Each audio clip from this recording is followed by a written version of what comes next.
The TMJ-TMD conundrum is real and has been puzzling the dental and medical professions for decades. This is the TMJ-TMD Demystified podcast with Dr. Tony Urbanic, where we'll connect the dots between TMD symptoms and the actual cause.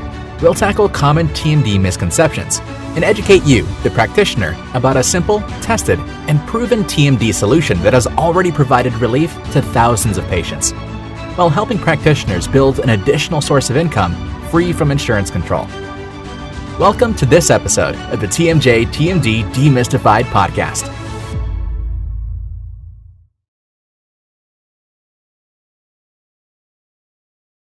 Good morning, TMD warriors.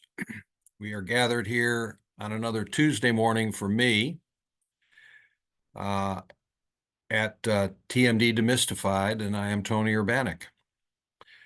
Today, we will be discussing the topic of indifference, apathy, skepticism, and TMD. The reason I chose this topic for today is that these attitudes, as they apply to TMD, are pandemic. And I think that any one of you, whether or not you are a current network provider or considering becoming a network provider or just listening to this, trying to find out what TMD Demystified is all about, I think most of you would agree that on the topic of TMD, TMJ, most dentists, by far, the vast majority of dentists, share these attitudes: indifference, apathy, and skepticism. Now, I'm sure you've heard the old adage about some people wake up in the morning to see what's going to happen, and other people wake up in the morning to make something happen.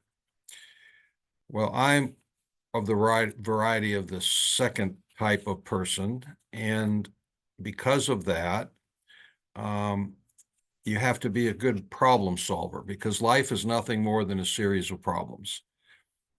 Once you solve one problem successfully, then naturally another problem will pop up. Life is nothing more than a series of problems, and if you get pretty good at solving problems, you can have a pretty good life. If you don't pay attention to solving problems, or you don't know how to solve problems, your life can get out of hand really quick. And I think that's fairly logical, and anyone who is listening probably can think that through and have that experience of their own, either their own experience or observing that experience with others. My objective with all of the episodes of this podcast, TMD Demystified, is to demystify TMD, to describe it, teach it, elucidate it in a way that is logical, makes sense, and is effective in treating patients and helping doctors use the technology and the knowledge that I have accumulated over years about this problem for the benefit of their own practice and themselves, and of course the patients. Each episode of a podcast is usually considered weeks ahead of time as to the topic that I'm going to choose. Sometimes and most recently, it parallels with the blog that I write once a week. Sometimes the blog itself generates the interest in the topic of the podcast, and sometimes the podcast will generate the interest in the topic in the blog that I write. But I try to parallel the written blog and the video podcast along the same topics week to week. Number one, to make it simple for myself, but also because they are directed, as I've stated before, to different publics. The written blog is directed toward patients and is published primarily on my website and other areas, the website being urbanictmj.com. And the podcast episodes are recorded primarily for dentists and dental types who have an interest in TMD. So today's topic, to repeat, and and title is Apathy, Indifference, Skepticism, and TMD, TMJ. To simplify it, I would like to read into the record a portion of the blog that I wrote just a couple days ago on this topic in an attempt to help the listener consider how to structure making solutions, to create solutions on problems. And what I have to say is very simple, I believe, and a method that I use to attack or address problems that I faced in my life, general problems or problems with practice or problems with patients or technical problems and different kinds of surgery that I've performed, trying to come up with a solution, a creative solution to physical disabilities and physical defects. As a maxillofacial surgeon, that was my career. And quite often, the actual solution was not apparent. It wasn't in the textbook. My career was spent in the operating room primarily doing major facial reconstructions of many kinds. And I can promise you the problems that I faced, many of them, whether they be traumatic or facial growth problems or cleft lip and cleft palate, they were not described in detail in a textbook as to how to address them and how to fix these problems. So, but if you look at problem solving in a general way, you can usually make headway and come up with a relatively good solution. So I would like to read into the record, if you mind, a few paragraphs off of the blog that I wrote a couple days ago. The parallels actually has the exact same topic of apathy, indifference, skepticism, and TMD, TMJ as an example of problem solving that can be applied to and was applied to the solution for TMD, TMJ, and if you extrapolate, it can be applied for any problem in your life. So let's start. So again, apologize for reading this into the record, to the episode, but I think it'll be effective if you allow me to do this. What does apathy, indifference, and skepticism have in common? Look them up in the dictionary and you will find each have a dissimilar definition. What they have in common is each is an attitude. A person has an attitude of apathy. A person has an attitude of indifference. A person has an attitude of skepticism. You have to be a person to have an attitude. Social groups don't have attitudes. Companies don't have attitudes. Schools don't have attitudes. Governments don't have attitudes. Only people have attitudes. You have to be a person to have an attitude. One's attitude about a topic, event, or experience will often create profound effects on a person's life. I bet you can think of hundreds of examples of how your attitude on a subject or about a person affected you in your life.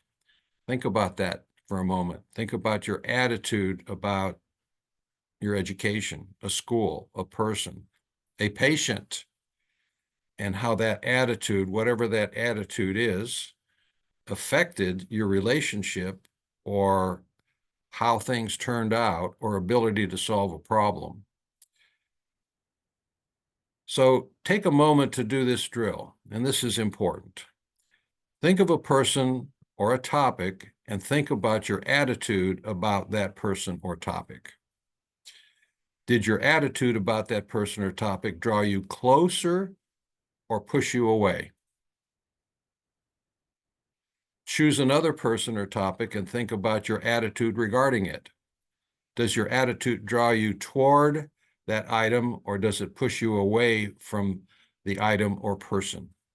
Because your attitude creates your affinity, your attitude about something. If you have an attitude of apathy, it will not draw you toward that person or item.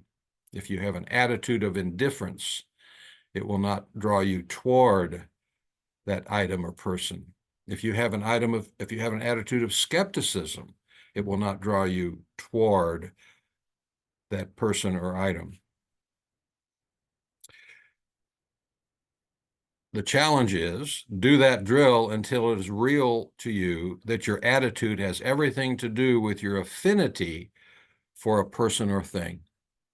So your attitude can also draw you toward a person. Are you attracted or are you pushed away? A person's attitude about something is built on knowledge. So, next point, you can change your attitude, but your attitude is built on your knowledge in general about the person or just your general knowledge. The more you know about something, the more your attitude about it will change. I'll give you a good example. As a pilot going back 55 years, when I was a very, very young pilot, I got my first pilot's license. I enjoyed flying, but I knew very little about the operation of the airplane other than the controls and what the flight instructor was teaching me and what I read in a few basic textbooks. But as I progressed through decades of flight instruction and instruction up through different levels of aircraft and understanding the communication with air route traffic control, understanding the nuances of how an aircraft engine operated and performed, whether it be a reciprocating engine or a turbine engine, learning tremendous amounts about weather and the weather systems that move through, air route traffic control systems and communication with air route traffic control and all the rules that need to be understood and literally memorized. All of this knowledge built together then created a overview of a system that got to be just second nature, and I had more and more affinity for aviation, aircraft, and the whole system over time, all built on knowledge. The more you know about something, the more your attitude will change. Think about that statement for a moment. See if it is not true for you. If it's not true for you, it's not true. Look and see if the more you know about a subject or a person affects your attitude about it. If you find that true, ask yourself a simple question. How can I change my attitude about something? The answer should be, I can change my attitude about something by learning more about it. That's the point that I was trying to make. By learning more about it. So, we have a big problem in dentistry. We have lots of big problems in dentistry, but my big problem to solve in dentistry is that there are bad attitudes of apathy, indifference, and skepticism about TMD and TMJ. And if you follow the reasoning and the logic of what I just went through, the solution is quite simple, and that is, it is built on knowledge. And the more you know about TMD, TMJ, the more your attitude will change and the more you will be drawn toward it.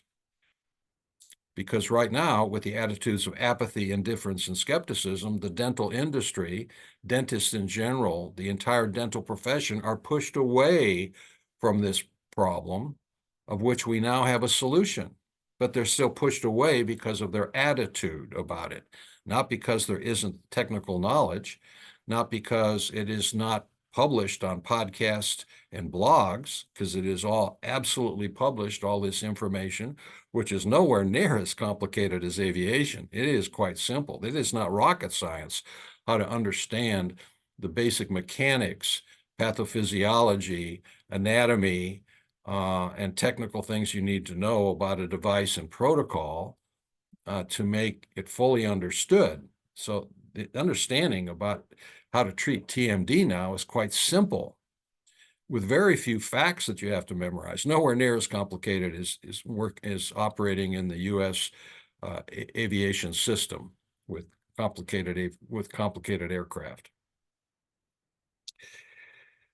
All right, so if you find it true, ask yourself a simple question. How can I change my attitude about something? The answer should be, I can change my attitude about something by learning more about it. Well, all this information, as I said, is available to you. It is available in sequential 25 to 30-minute episodes on these podcasts.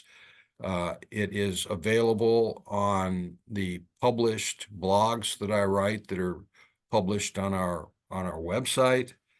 And it is, as I said, it's not rocket science at all, but you have to take the time to gain a little bit of knowledge. And with enough people gaining the basic knowledge of how to treat TMD, we can begin to change the direction of this, what I consider a super tanker, trying to change a large pushback of apathy, indifference, and skepticism about TMD. Because you know who suffers when we do that? The patients suffer. And I can make you familiar or quote with hundreds and hundreds and hundreds and hundreds of patients that I have seen within the past very few years who are very disenchanted with our profession and our professional standards. Again, just quoting one example may not really strike you as important, but I had a patient yesterday, and I think that anyone who sees any number of TMD patients will see these patients with their own attitudes. But the patient I saw yesterday was a nurse. She was a nurse, cardiac care nurse from a city about an hour away from Nashville, who came specifically to see me, and she was angry. I could tell it in her facial expressions. She sat there in my consultation room with her husband, basically a nice woman, but I knew when I walked in the room and introduced myself that I was dealing with one of those angry patients I have talked about before, and I've actually produced one of the episodes, which I think it's entitled "The Angry TMD Patient." The angry patient. What is she angry about? She's angry about being placed in, going around in circles about this problem, having it misdiagnosed, mistreated, misdirected, having things done to her and for her, quote, for her, that she realized were nonsense. And we had a heart-to-heart talk. With this particular patient, I had to address her in quite a different way than I address most patients. But because she was a nurse, I immediately felt, and I could get some reality with another healthcare professional that I can't necessarily get with a non-healthcare professional. I taught nurses in my earlier educational period, actually as a senior in dental school. I had while I was a master's degree student, spent my senior year in dental school as a master's degree cell biology student, and simultaneously I was invited to teach the course in anatomy physiology to a 3-year nursing program in Indianapolis. It was quite an experience. My point being that I'm familiar with nurses and I can talk their language. And because of that, and in this example with this very angry patient, it took probably 10 minutes of confrontational discussion until I could see her starting to loosen up, mainly from the point of view that as I spelled out what I knew about TMD and what her symptoms were and relating her symptoms to what I could tell her about the problem, she realized that I knew something about the problem. And the more I talked, the more she began to relax. Her facial expressions relaxed. But this is an example of the patients who have been run around in circles for years, and whether or not they're out of the medical establishment or not, they can become very disenchanted when they realize that they've been abused by the system. That has to stop. And that is the overall concept that I'm trying to get through nowadays on most of these episodes on how to solve the problem. I mean, the technical thing has already been discussed in detail. And if you want to know how how this device works and the pathophysiology of it and how to use it correctly. That's all out there, and I'm not going to repeat myself forever on doing that. The issues are how to change our profession, how to change the attitude about us doctors, dentists, so that we can actually apply this knowledge to the patients, to the angry patients, and get this problem solved nationally and internationally. It's not that complicated. Truly, it's not that complicated.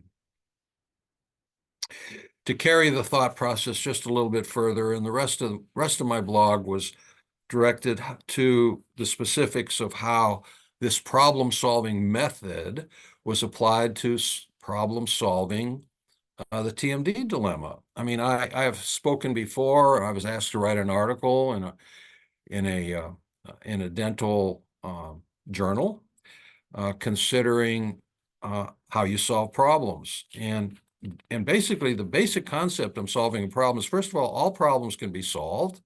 There's not a problem that you cannot solve if you have enough knowledge and start from the basic point of view of this. If you have a problem and can't find a solution, one of two things has occurred and you need to fix. Number one, you're either asking the wrong question about the problem, or you're looking to the wrong source or asking the wrong person. So you're either asking the wrong question to begin with regarding a problem, or you're asking the wrong person or source for assistance, knowledge, to gain knowledge from either a person or a source, but you're asking the wrong one. In the case of TMD, after reading journals, applying this concept, after reading journals and for years and going to congresses for years and listening to my colleagues what to do surgically about TMJ problems, and I realized no one had the answer, I decided to do my own research and began by asking the right question of the right source. And the right question of the right source was, I began to interview the patients themselves and ask them what made it better, what made it worse. And that's where the solution came from. I changed the source that I went to. In this case, I went directly to the patients and asked them the simple question: what makes it better? What makes it worse? And they gave me the key as to where to look. They said if I put my finger, my tongue, a pencil eraser between my front teeth and gently bite down, it feels better. So I had the right source and I asked the right question and they gave me the right answer.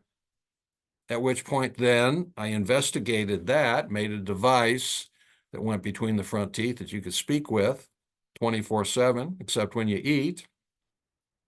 Leave it in long enough to allow the inflammation in the joint to die down. And then I saw so many successful patients using that device, I had to figure out exactly how it worked and what was the pathophysiology as to how and why, if you separate the back teeth over a protocol period of time, and then found out inflammation dies down within the temporomandibular joint, and that inflammation drives all of the symptoms, then you've solved the problem. Now we have to teach it to as many doctors as we can to service and treat as many patients as we can so that we don't have angry patients. All right, so finish this up. Doing this simple drill can have profound consequences in a person's life. It is a logical way to take control of your own life and start to solve life's problems. Everybody has problems to solve. Life is nothing more than a series of problems and solutions which lead to the next series of problems and solutions. We choose better solutions to our problems by having the right attitude, which requires us to seek more knowledge about the problem, which will lead us to understanding the problem to the point that we come up with an appropriate and successful solution. Now, some of this may sound overly didactic or may sound overly simplified to you, but it is a tried and method to solving a problem, which I must include in solving problems. Always use all of your resources. And that's another thing that has dropped out. People think of resources. I mean, if I say, well, what are your resources to solve this problem? And immediately, pretty much everybody says money, and money is power, no doubt about it, but money doesn't solve all problems for sure. So, you need to consider what all of the resources you have to call on. In the case of TMD, TMJ, and the solution, I had the resources of a long line of patients who wanted to talk to me as a surgeon trying to fix their TMD problem. And so one of my resources was all of the patients that were available to me. That was a resource, and I used that resource to solve the problem. So the solution for TMD, TMJ was built upon the progression and application of these concepts. The solution for TMD, TMJ was developed because I maintained the right attitude about how to solve a problem which demanded that I seek further knowledge on the topic. Knowledge from the patients. I have found that all problems have successful solutions. If you cannot find a successful solution, you are either asking the wrong question or you are asking the wrong person or source. If you ask the right question from the right source, you can always come up with a successful solution to the problem. And the example that I just gave you of solving the TMD dilemma conundrum was a great example of solving a problem using your resources, asking the right question from the right source, and then developing from that, having the right attitude.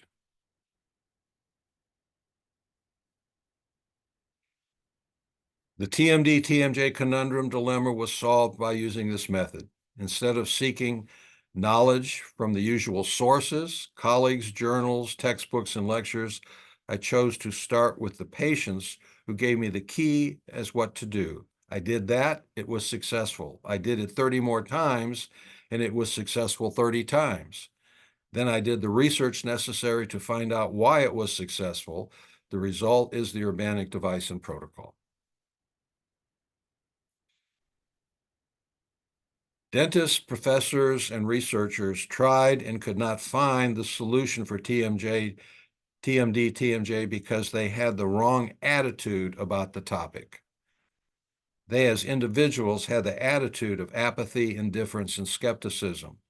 Remember, we said the vast majority of dentists have this attitude about the problem, and most of them still carry these attitudes. They were asking the wrong question from the wrong source. Ask the average dentist. He or she will tell you that regarding TMJ, nothing works. That is exactly the attitude that kept the solution for TMD, TMJ hidden for 70 years. So, ladies and gentlemen, if you have an attitude that does not draw you into the solution, you need to change your attitude. And the way you change your attitude is by more knowledge on that topic or about that person. And again, remember, if you cannot find the solution, then either you're asking the wrong question or you're asking the wrong source. I made my point. I really appreciate it if you stuck with me this far. I hope that what I've said here and what I wrote on this related blog will give you significant help in your life, in your practice, in your relationship with patients, with your family, but on general problem solving, and specifically in solving the TMD conundrum dilemma. I appreciate your attention and would definitely appreciate comments and even criticisms about what I have to teach and what I have to say. It would be very helpful to me to get feedback from you. I encourage you to contact me at tony@tmjservices.net if you'd like to learn more about our company and how you can participate as a network provider in using the Urbanic device and protocol. I would lead you to our website, which is www.urbanictmj.com.